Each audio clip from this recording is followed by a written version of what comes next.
On a recent trip through Seattle, I had a chance to meet with Travis Ketchum. Less than 2 years ago, and straight out of college, Travis founded a small software startup that's now getting attention from some really big companies. I'm not sure if my favorite part of the interview was when Travis shattered my own misconceptions about what you really need to found a successful startup, or if it was when he shared the details of a day in the life of a young entrepreneur. Travis has created one of the most popular and powerful viral contest applications on the market right now. It's interesting to note not only how he did it, but also the skills that he had to develop along the way, and who's taking notice of him right now. So, let's get started. Tweets, likes, shares, and plus ones can be confusing, yet contests are so easy for people to understand. Why do you think contests have transitioned to the online world so easily? Most businesses are drawn to contests, whether they're a solo entrepreneur, major brands, or people that are running an agency, because it's easy to comprehend even if you're not a marketing or technical oriented person. You can understand, you can see in the marketplace clearly that people are interested and they'll pay attention when a contest is going on. And it's sort of the if you build it, they will come is enticing, right? But as far as running a successful campaign, there's a nuance to a contest that having a structured platform or a trusted resource that can help you do things in a way that are in line with terms of service or that really maximize the different sort of key components of a contest, such as, what sequence do you go? Do you capture the lead first, then ask for an email referral, then a social refer? Do you do social first, email second? These are the kind of small details that a small business shouldn't have to worry about. So they're drawn to it because it makes sense, has high conversion rates, gets the attention of the marketplace. But when they couple with a platform like Contest Domination or anything else in the marketplace, it allows them to really quickly and effectively launch a campaign that takes care of the technical end, but satisfies their business needs. So, how did you decide to create Contest Domination? When I originally had the desire to build up my own business, I knew that there was two key things that needed to happen. A, I needed a list of marketable prospects that I could actually sell something to, and B, I had to have a product to sell. And so since I didn't have much of a list to start with, I looked around the marketplace and said, what's really capturing people's attention and getting them to convert higher than anything else in the marketplace?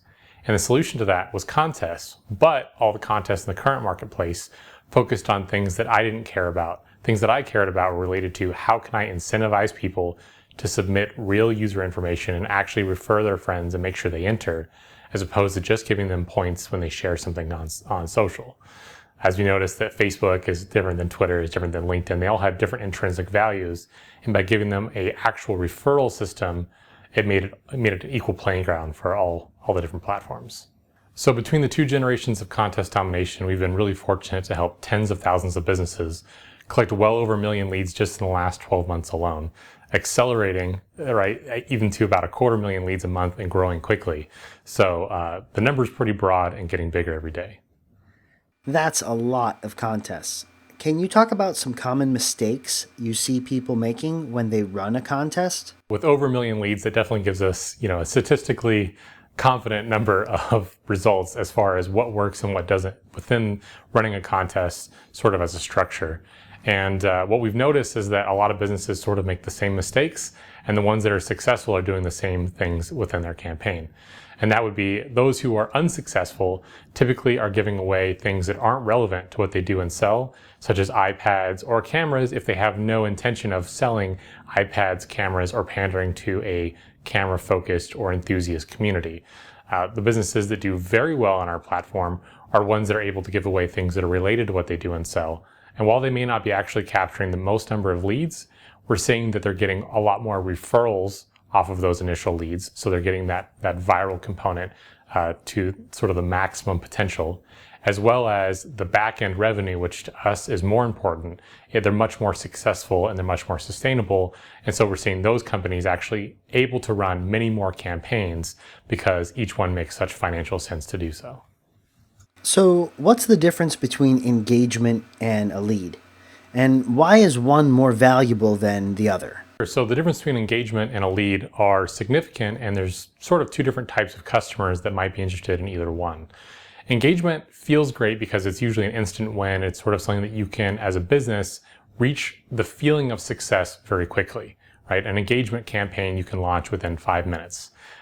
Whereas a lead campaign often takes a little bit more setup, but the end result and the end value is much bigger for a business, in our opinion, because a lead is the only thing that you actually own in your business in terms of asset. Engagement is always typically happening on, quote, rented property on your Facebook page, on your Twitter profile, right? And there are merits to that, but at the end of the day, that doesn't pay your bills and it doesn't help you build an email list, which you own. So we see the engagement happening on sort of two ends of the spectrum. It's either people who are just getting started and are looking for a quick way to get sort of that early traction, get that engagement, especially on a small fan page, or we see big brands benefiting from it that already have sort of, a saturated level in the marketplace. And at this point, it's all about keeping them engaged. But for most businesses, they actually fall in the middle where their highest value component is going to be a lead generation campaign. So that's where we focused as a platform. How involved are you in the day-to-day operations of Contest Domination? And how does that interaction drive and motivate you? So every day that I wake up, the first thing I do is I check my inbox and I check the support tickets, because unlike a lot of founders, I actually thrive on getting in the trenches and connecting with my customers. And, of course, like any support, there's a few things that, speed bumps here and there. But overwhelmingly, the thing that I sort of strive and thrive with is getting those stories from customers that say, you've changed our business, right? They may not, some say that explicitly, some don't, but people are excited about the results they're getting, and it makes a dramatic impact on their business and their day-to-day life. And that tells us that we succeeded in two ways. Not only did we succeed in terms of we now have a happy customer who's going to continue paying us, but the fact that they were so successful, in a lot of cases, we actually have many documented cases where businesses completely turned around when they started launching contests, and knowing that our platform has that kind of reach, that kind of scope, and that kind of impact at the end of the line is really rewarding for me personally. And I know that's something that, our team really thrives on as well. And just seeing that impact is incredible. I mean, how often and in what day and age, we live in a time where a few people can build something that can impact tens of thousands of businesses and make a meaningful impact on their bottom line. That's pretty cool. So, what are some things that you learned in college that have helped you as you develop as an entrepreneur? Going to a 4-year degree, I loved my experience. Washington State University, go Cougs. But it taught me sort of two things. It taught me both the kind of marketing I didn't want to do, in terms of, a lot of our professors were very, very bright, but I felt about half of the curriculum was geared towards making me a fantastic marketer for 1995. And the world has changed, and it's changing faster than it's ever changed before. So in some aspects, I learned what to avoid, right? And in other aspects, it really helped me in the sense of I became a much better writer while I was in college, right? Because you're forced to take some English classes, you're forced to write. And the funny part is there's almost a bell curve to the quality of writing. You actually become a better writer, and then you actually become a worse writer towards the end, because you learn how to write too long and too many words to get your point across. But you get it really dialed in the beginning, and my writing compared to when I graduated high school is dramatic. The second thing I learned, by going to a 4-year university is that I really matured as a person. You may not think it when you're 18, but most of us think, we can sort of conquer the world. I think that's sort of a young person's attitude. And I still think that we can make a meaningful impact, or Steve Jobs would say, leave your ding on the universe. But we matured to the point, or at least I personally matured, so that we're able to have a more focused approach instead of a nonchalant, we're going to make a difference. It's we're going to make a difference in X, Y, Z ways, right? So that was a big impact as well. I think, a 4-year degree isn't necessarily for everybody, but I really enjoyed it. But you have to keep an eye out for what's going to actually make a meaningful impact for you moving forward.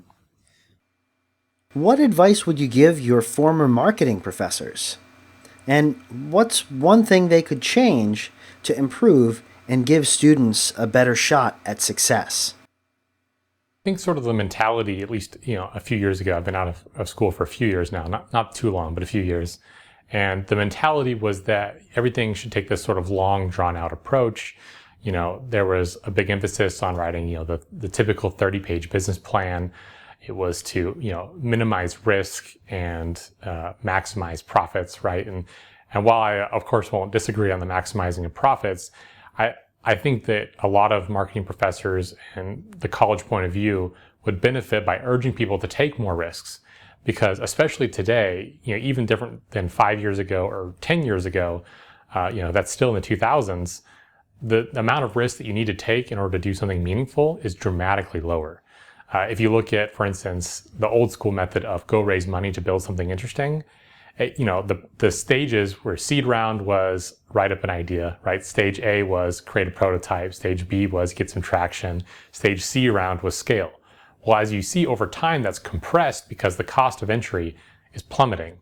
And so, if you encourage people to take more risk and really go after what they're passionate about, not only will you see more people be successful in ways you didn't expect, but you're also going to see them creating new, interesting things, whole new marketplaces, and being the real innovators of the world. And they really don't have that much to lose because it's not even hundreds of thousands of dollars to get started anymore. We got started on less than 10,000. And if you look at the cost of a college education, by the time you factor in tuition, books, mandatory fees, etc., it's very easy to spend $100,000 in 4 years on a college degree and still be at a point now where you go searching in what you want to do or what you want to build. I think for just a minimal amount more, college professors really push people to take risks and build their own thing and see what direction really kind of kicks off a spark for almost zero equity. What are some things they didn't teach you in school that would have saved you a ton of time or money as an entrepreneur? When I first graduated from college, I took a 6-month break and relaxed. But after that, I went after it, got a real, quote, normal job, right, in a cubicle. And I was actually managing several millions of dollars in renewal accounts for a company here in Seattle. The pay was decent, the benefits were decent. The coworkers weren't even bad, but it wasn't fulfilling to me. And the sort of mindset was, here's this long drawn out structure, how we want you to do it.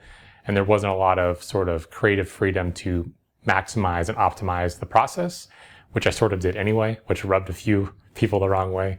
But I knew that that wasn't my end game and that just wasn't making me happy. And so after 9 months of that, I call it sort of my corporate rebirth. I went out and got some clients and worked with some best-selling authors and speakers. And so that was the first break. And this is all meaningful leading up to Contest Domination, because that allowed me to get out of the cubicle mindset and into the, hey, you got to grind and make it happen and just produce results to eat. And that was big, right? Well, after a few months, that was going great, but client work is client work, and actually lost my biggest client in December of 2011. In December of 2011, I lost my biggest client. They executed their 30-day, end of contract, and I had actually just moved in with my girlfriend, and I'm like, oh my God, I still have student loans, and I've got a car payment, I've got to make it happen. And so that's when I took that really deep analysis of what can I launch and how can I get the traction in my own stability, something that I own, that someone couldn't just pick up the phone and say, we want to cancel our contract. Now, fortunately, while I was making these moves, they actually called me back at the end of the 30-day clause and said, we screwed up. Can you come back for a few more months? And so that gave me enough of a runway to just go full throttle and make sure that I had a product, because inevitably, once a relationship is soured, it will inevitably sour again. And I have no hard feelings with the main client, but that was the catalyst for me to really double down and say, I got to make something happen. And so that's why I spent the thousands of dollars, including the thousands of dollars in credit card debt, because it wasn't like a Hail Mary per se, because I had done my analysis. I knew there was a clear opening in the marketplace, and I knew that with enough sort of elbow grease and grind, I can make it happen. But it was definitely a sort of a do or die. This has to work. And when you have that sort of scenario, how often do people in their lives have it? This has to work. I'm sure we all reach there at some point, but some less than others. And for me, that was really what shoved me forward and said, I have to make this work. I have to, make that minimal viable product. I have to make sure I have product market fit. I have to make sure I get traction. And the fact that there was no option meant failure wasn't even an option on the table. So that's what really shoved me forward and forced me into the, position that I'm very happy with now. What advice would you give someone who wants to emulate your success, but doesn't have a marketing degree or isn't a coder? While the marketing degree was great, it didn't give me the sort of block and tackle experience that I needed to make it happen. That came after college. That was working in the cubicle, that was working with the best-selling authors and speakers. It was those type of things that really gave me the tactical skills from the marketing perspective. So you don't have to have a marketing degree, but if you throw yourself into a marketing scenario and having to figure out other people's marketing problems and really breaking that down and understanding what processes are already working in the marketplace, you have as much tactical information as I had when I started. In terms of the coding and software side, I am not a coder or developer. I do not have that skill set. I'm not even going to try to have that skill set because it's not worth my time and effort to go learn years of experience of coding. It's much better return for my time, efforts, and resources, especially given the timeline I was on, to hire someone who already had the skill set and could deliver me a product that was going to be good enough that I could sell and support for thousands of people. So you don't have to have the marketing degree. You definitely don't have to be a coder. What you have to have is the drive, the awareness of what's going on around you to understand what's working in the marketplaces and trying to come up with reasonable hypotheses as to why that's working in the marketplace. And then it's just a matter of drilling down a list and finding a quality developer to work with. So I don't think that anyone has to have any crazy skill set. I mean, I grew up on 40 acres with goats on it. So if anyone can figure out how to launch and run a software company, if I can do it, anyone can do it. At what point did you know Contest Domination was a hit? And how did you know it would change your life? When I launched Contest Domination, it was just me. I didn't have any business partners. I had just shelled out some money, found the resources I needed to make it launch. And so I sort of did a soft launch, super unsophisticated. You look at a lot of product delivery and there's membership areas and there's sequences and there's upsell, downsell funnels. I didn't have any of that. I literally just had one front-end product to sell, and my delivery was the follow-up email with a link to an Amazon S3 link. There was no sophistication. There was no upsell, downsell. I wasn't maximizing my profit, but at just a little $37 WordPress plugin, I was getting sales. And I got sales from just the first few hundred people on my list. And I networked with a few people with small audiences, and it was selling. And I looked at the conversion rates and what I knew from working with the best-selling authors and speakers. I knew the front-end conversion rate and the earnings per click and all those kind of numbers were things that there was something there. There was something to it. Now, I wasn't making the kind of money that I am today, or any of the peaks or anything like that. But the fact that I was making several sales per day consistently, instantly in the marketplace, knew I was onto something. And it was when I reached out and looked for someone to offer a complimentary product to upsell to, so that we could maximize profit as well as I could sort of earn some goodwill with someone with a much larger audience. It was those kind of conversations that led us to the quote full launch of Contest Domination, the first version. And when we sold several thousand copies in the first 24 hours, that was when I knew. That was when I knew that we had a hit on our hands, but it's also when I knew that we had a lot of work ahead. What was the single biggest myth about being an entrepreneur that you had when you started? Probably the single biggest myth I had about success before I got started as an entrepreneur is that if you work hard, you will be successful. I'm not saying that hard work isn't a component of being successful, but I think a lot of us sort of grew up with the mentality, even though I always had the entrepreneurial spirit, we're always sort of told, at least my generation was, work hard, go to school, keep your head down, get a good job, right? And if you work hard enough and you work harder than everyone else around you, that will result in the lifestyle and income that you want for you, your family, your friends. And I've come to find out that while I still work hard, they're not the same. They're not connected to each other in a one-to-one ratio. It was all about working hard and working smart and really focusing on something that didn't feel like hard work. I still put in plenty of hours. We still take lots of risks, but the difference now is that we're focusing on things that I really enjoy, and I get a satisfaction that isn't just monetary. Of course, we need to get paid and whatnot, but taking this angle of I'm working hard on something I believe in really sort of takes the edge off, and no one else can really keep up because no one else is going to be as passionate about the unique thing that we do. There's no one else in the marketplace that I've seen that is as hands-on, nitty-gritty, excited about making it and pushing it forward. So that has helped us be successful because that emanates throughout the product in terms of how certain functions work or how easy to use something is, or a little feature that may seem trivial, but a little feature here and a little feature there, and it compounds to something really great. That comes through in your marketing, comes through in your customer success, and that as a whole brings us up the success chain for our company and for our employees. So, Travis, how is the success of contest domination tied to your personal success? So the success of contest domination is directly correlated to the success of our customers.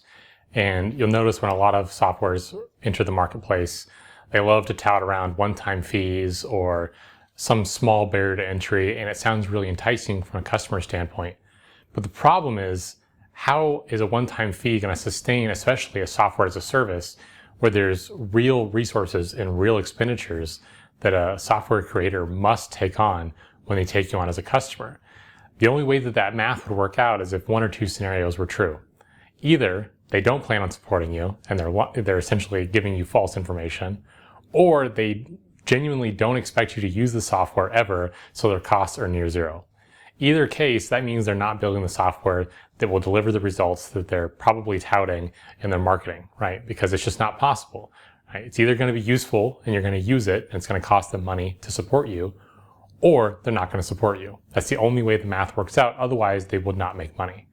Now, we were very clear about when we did a very entry one-time fee in the very early days of our software as a service. And the clarity there was, A, it was a one-time deal and it was very, very short-lived. But B, we weren't using it as this is our launch and that's the end of the story. We were using it as a way to essentially raise money without giving up equity to investors who might disagree with our vision or our point of view. It gave our early customers a reward for getting in early. And then we quickly moved to a recurring model or a pay-per-use model that's very, very sustainable long run, which has allowed us to add hundreds of thousands of lines of code since those original customers bought, to go from a single dedicated server to a load balanced Linode cluster with duplicating database services and doubling the load times of all the pages and optimizing all these things that are important characteristics to having a platform that actually performs, right? So you don't see that in a lot of other platforms when they launch with a simple one-time fee. Even if they do go recurring, it's something that they almost encourage you not to buy because they don't plan on it being a major tent pole in their business. For us, this is a major pillar in our business and will always be a major pillar because it's attractive to businesses of all shapes and sizes. It's attractive to businesses who have never even done online marketing before. And it's a very effective way to get high conversions, referrals, all the things that you want in a great campaign. So you see a one-time fee, you have to question, is it an early day fundraising technique, or is it something that is sort of a fly-by-night flash in the pan? The consumer ultimately has to make that decision, but we try to be clear in that particular aspect of our marketing. Wait a minute. Describe the launch, kill, repeat process that you just mentioned. Well, I feel like a lot of marketers, especially in the quote internet marketing space, follow the model of launch, kill, repeat. And that's because honestly, it's sort of a drug. And if your business is on drugs, and that drug being that launch revenue. And so they can see these huge spikes in traffic, this huge spike in revenue, huge spike in customers, which they can then sell a whole bunch of other products, right? Because it's all about recency a lot of times for customers. Their business lives and dies on that launch model. And they are very, very good marketers in the sense of their ability to rally people to promote their product. They're smart in their ability to see things that are hot in the marketplace right now and build something that will maybe fix a solution that is known to be temporary, right? We saw a lot of the lead scraper tools for Facebook and things of that nature. And a lot of those tools now don't work, right? A lot of them are against terms of service. A lot of them are getting Facebook accounts banned, but they saw a temporary opening in the marketplace. They quickly built the product, deployed it, promoted it, profited from it, and now it's dead. Their business lives and dies on that. We don't want to go that route. We saw an angle where we knew we could help customers for the long haul that would have a repeatable model that they could use again and again and again and use in various niches across various platforms. And so we know that's a much longer standing value proposition than a quick one-time fix. And so that's the route that we took. And it's not for everyone, but we think it's great for us, great for our customers, and great for a solvent business that we can actually count on being there next year and the year after that. So, how has the success of contest domination changed the caliber of service providers you have access to? So one thing we found as we sort of got a taste of success and momentum and started to have visibility in the marketplace is the people that we work with, not only as promotional partners, but as service providers for developers, platform specialists, all these people that, again, were the best in their given field, started to come out of the woodwork and return our emails, return our phone calls.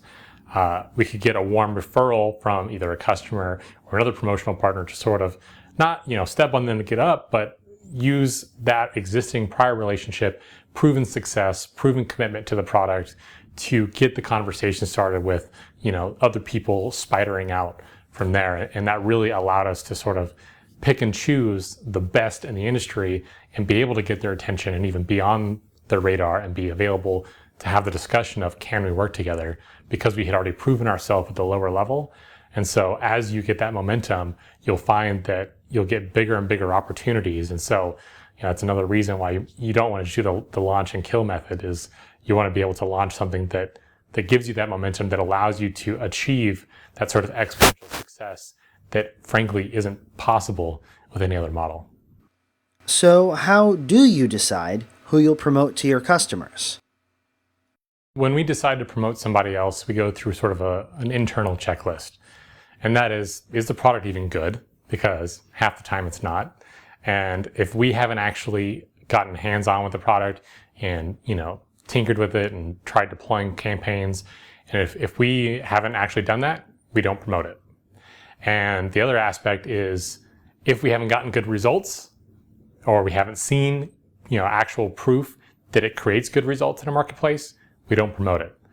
And then we also look at who's behind it. Is it going to be a fly-by-night, or is it going to be something that's going to have legs? What's the scenario of it launching? Is it someone who has a reputation for launch, kill, launch, kill, launch, kill? Or is it someone that actually launches something and then it becomes, a pillar in their product pipeline? That's also a factor. And then we look at how can it specifically benefit contest domination customers. We take a look at, for instance, we recently promoted a webinar solution that does live, evergreen, recurring, all these different types of promotions. And we saw the product market fit where by having a viral front end contest, you can get more people that are qualified to your webinar, where you can make an actual event and generate sales. That's meaningful to businesses, specifically contest domination customers.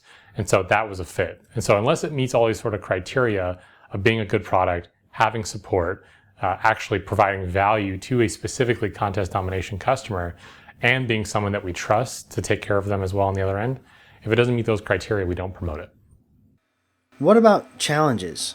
How have you handled errors or other difficulties that are bound to happen? There's two different kinds of challenges. There's public challenges and there's private challenges. We're always overcoming obstacles internally, which any business does, but specifically trying to meet our own timelines for features, or migrating to scalable stuff. For instance, the scaling issue specifically, we had to migrate on that sooner than we had anticipated. And so that meant that we had to put a hold on new feature releases so that we could take care of business and make sure that we were going to scale with the demands and needs of our customers. A very public one, though, however, would be a little snafu on the registrar of one of our share URLs that created sort of temporary chaos. But this was luckily still sort of early in the software as a service for us, so we're still getting our arms around the few things. This was just something sort of stupid that got missed. But by being open and honest with our customers of, here's what went wrong, here's how we plan to fix it, here's an immediate fix if you're running a campaign right now so that all current traffic will still flow through, and here's our estimated timetable to get the initial problem remedied. And by being open like that, we actually found that most of the backlash that you would typically get didn't happen. And a few people that were very upset about it, and understandably so, maybe they're running Facebook ad campaigns, it happened. And they were upset, and we were able to do things to make them happy and keep them as a customer. But sometimes you have them public, sometimes you have them private, and just by being open and having a dialogue with your customers is huge for not only helping stay off some of the backlash, but so that your customers can take the appropriate actions to minimize the damage on their end. By being honest early, telling the truth as soon as possible as a kid, always got you out of trouble. It's the same thing applies when you're running a business. How has your professional circle changed since leaving your cubicle job? My professional circle has definitely changed to people that are like-minded, right? I think we all have a tendency as we go through life, whether it be changing your business role dramatically, but I think just life events, right? A lot of people, getting married, having a kid, changes to have people that can relate to your current situation, right? Sort of the plight of the entrepreneur. And so because of that, the professional circle that I work with now are all people that typically get what we do, right? They understand our goal, they understand our mission. They're in a adjacent marketplace maybe, or even in the same marketplace, but friends among enemies kind of thing. And what has drifted out are the people that have the mentality of the punch in, punch out. And so by being around people that are similar to us, it helps us strive to do, better things, bigger things, push ourselves and see the kind of cool things they're doing and realize not the smartest person in the room anymore, which is exactly how we want it to be. So professionally, that's how it's changed. As far as personally, for personal friend circles, you have the natural attrition of people, maybe you went to high school with or whatever, that you don't talk to as much anymore. And now I get to, it's still somewhat professional, but I get to connect with some of our customers and people that are not necessarily business partners, but they're people that I can have a meaningful relationship with that are doing interesting things personally, and seeing how that helps them grow and connect with them. And that's much more rewarding to be friends with our customers than to be friends with people that just don't understand what we do. Okay. So, how much of an impact does keeping positive people around and negative people away really have on your success as an entrepreneur? It's pretty dramatic. When I first started in non-cubicle scenario, my mom even had a joke that people would ask her, "What does Travis do?" She would say, "Well, I don't know, but I think it's legal because he hasn't been arrested yet." And my sister would tell me, a friend of hers she went to college with that knew of me, had known me growing up, asked her, "What the heck does Travis do?" It was this question mark.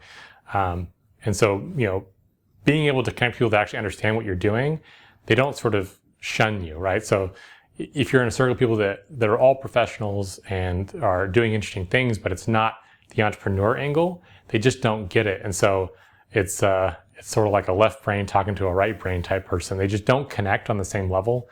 And so if you don't get it, you just talk about what you know. And if you aren't able to express your ideas and engage with people that are doing something similar or something interesting that could help you personally grow, professionally grow, there's a lot left sort of wanting there, right? It can be a lonely life as an entrepreneur, but if you find the right people that are doing things similar to what you're doing, it's much more rewarding. So, what's the most important thing you wish you could have known 2 years ago that would have made this a much easier process?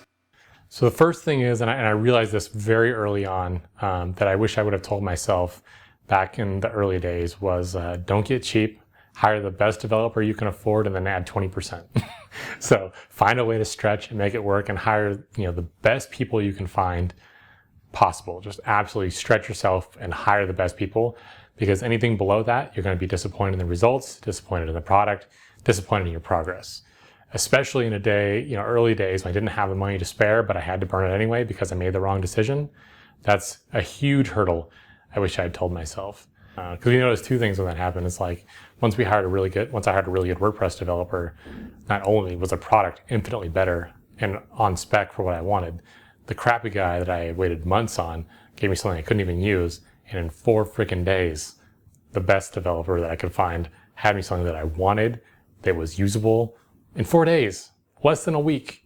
Like, had I started with him in a 7-day time span, I could have gone through first version, 3 iterations, and then had something I could sell. That's months of revenue lost because I didn't hire the best guy to get it done early. The second thing I wish I had probably done was find a committed business partner early. That one is sort of more debatable, but it was an absolute necessity in the sort of current form that our software is now and the current way that we handle it. But I wish I had found somebody to sort of share the struggles with me from day one. And in particular, I lucked out with a business partner who's actually a fair amount older than me, has been around the block several times, actually even sold his company for millions of dollars before. And so someone like that could could act both as a business partner and sort of a mentor to help focus in on, the things that matter and the things that don't, so that we could have cut some of the fluff and the nonsense out of the way and gotten right down to the things that really made a material impact for our customers, for our own business, for our own revenue. Those two things would have been huge from the start. So, do you have any advice for someone applying to colleges right now who wants to emulate your success? The biggest advice I would give someone applying to college right now is, understand that a college degree still has value. Its value in terms of actual, personal or street cred, or when you're applying, is less than it's ever been before. The price tag associated is the most that it's ever been before. The average student graduates with the most student loan debt they've ever had before by far. And understand that those are real, that's reality of the marketplace. So when you're applying to a college, if that's a route you want to go, understand that that is the way the marketplace is, but that it's still probably worth it because there's, as we talked about, maturity that comes through it. You make great connections with different people. You may not connect with every professor, but there's going to be a few that might not knock you out of the park. But most importantly, when you're applying to a college, go somewhere that you think will give you the environment to not only push you as an individual, but that will help you be in a position to take the risks, right? To take risks outside of the academic environment, but still have people there like professors that you can lean on, or the network that the college might bring to the table for you to try new ideas and get engaged and involved with those different aspects of your personal life and how you can maybe launch a product or do some training and find a way to sort of pull out your expertise and make it shine while still getting the benefits of the college experience. So keep those in mind when you're applying. A college degree is not for everybody, I would say for sure.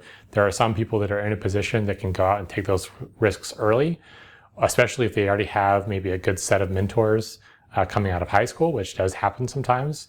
If you have some great, maybe your parents have great business connections that are willing to mentor you in a specific field that you're ultra interested in. Maybe a high school teacher, maybe in their past life or their past career has done something very correlated to what you want to get into with a new take. Those are all real things to consider. Like, do I want to go to college? And if I do, are they going to push me to become the best person I can be both personally and professionally?